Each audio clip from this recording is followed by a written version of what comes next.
धन दौलत प्रचुर परिमाण रे पाइबे। प्रति शुक्रवार संध्यारे करंतु अल्प छुणा नियंतु, धला गुगुल जड़ंतु, साना घिओ मिसांतु, खुरुड़ी नड़ियारू खंडे नियंतु, किछि लवंग जड़ंतु, अल्प गुड़ मिसांतु, सबको पेशी करी डब्बारे भरी रखंतु। एही धूपकू शुक्रवार संध्यारे जलांतु।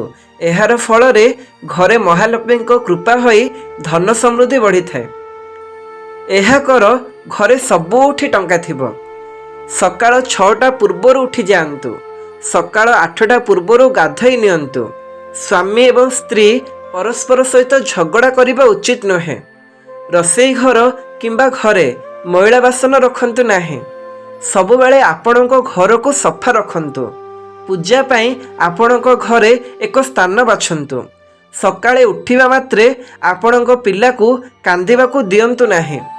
गाई एवं पक्षी मानक पाई प्रथम रोटी तैयारी करंतु। राति रे शेष रोटी कुकुर पाई छाड़ी दियंतु। रसोई घरे पानी भर्ती एक मग रखंतु। जदि तुमर टंकार अभाव अछि 5टी पॉइंट को पढ़ंतु। सकाळे विलंबरे शोइबा भाग्य मध्य सही जाए। ईश्वर को भूली जाओ तेबे कृपा केउठारु आसीबो। घरे झगड़ा लक्ष्मी रुहंती नाही। विलंब प्रगति आपणको ठारू मोह फेरई निए। काहाको खराब कहिबा टंका स्थायी नुहे।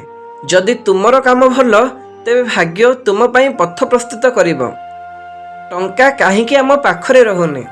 आपण बहुत इनकम करंती किंतु टंका काहींकी पाखरे रहुनी। एगुड़िक हेउची प्रकृत कारण। राति रे झाड़ू करिबा लक्ष्मी द्वार छाड़ी दियंती।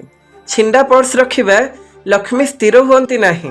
दान न करिबा अटकी रहितिबा टंका केबे आगुको बढ़िबो नाही। मिछ कही टंका रोजगार करिबा टंका आसीबो किंतु यह शनि छड़ाई नेब। घरर उत्तर दिगरे मैला। उत्तर दिग हेउची धनर दिग। किछि जानिबा कथा। बाहर को आसी गोड़ हाथ धोई सुअंतु। बाहर को पिंधि जाइथिबा लुगा बेडरूम रे रखंतु नाही। राति रे सोइबा पूर्वरु कपूर लवंग धूप दियंतु। बेडरूम को सफा सुतरा रखंतु। दक्षिण किंबा पूर्व दिग को मुंड ककी सुअंतु। सोइबा घरे गंगा जल छिंचंतु। सोइबा पूर्वरु हनुमान चालीसा पढ़ंतु। प्रतिदिन संध्यारे घरे भजन शुणंतु। मुंड पाखरे मयूर पुच्छ रखी सुअंतु। सफा बेडसीट बिछाई सुअंतु। झियो माने केश खोला करी सुअंतु नाही।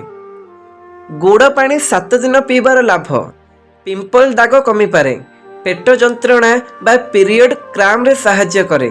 दिन सारा एनर्जी थाए। शरीर इम्यूनिटी बढ़े। सकाळे गोटे ग्लास शरीर विटक्स। रक्त कम गुड़ पानी साहाय्य करे। लिवर क्लीन रहे। फैटी लिवर को मध्य सपोर्ट करे। चर्म रे ग्लो आसे। सिंपल रेसिपी गरम पानी सहित टिके गुड़ तापर हेला प्रस्तुत।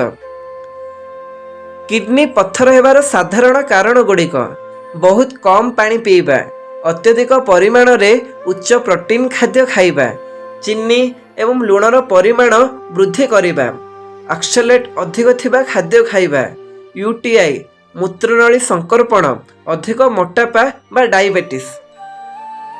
सुना पिंधिबार नियम एई भूल करंतुनी। आंगुठी रे रिंग आंगुठी रे सुना पिंधिले संतान सुख मिले।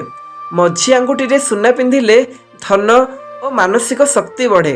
हाथ बा गोड़ रे सुना पिंधिले सम्मान और संपत्ति बढ़े। अर्थभाव दूर हुए। कान रे सुना पिंधिले केतु दश कमे और शक्ति मिले। नाक रे सुना पिंधिले टंकार समस्या दूर हुए।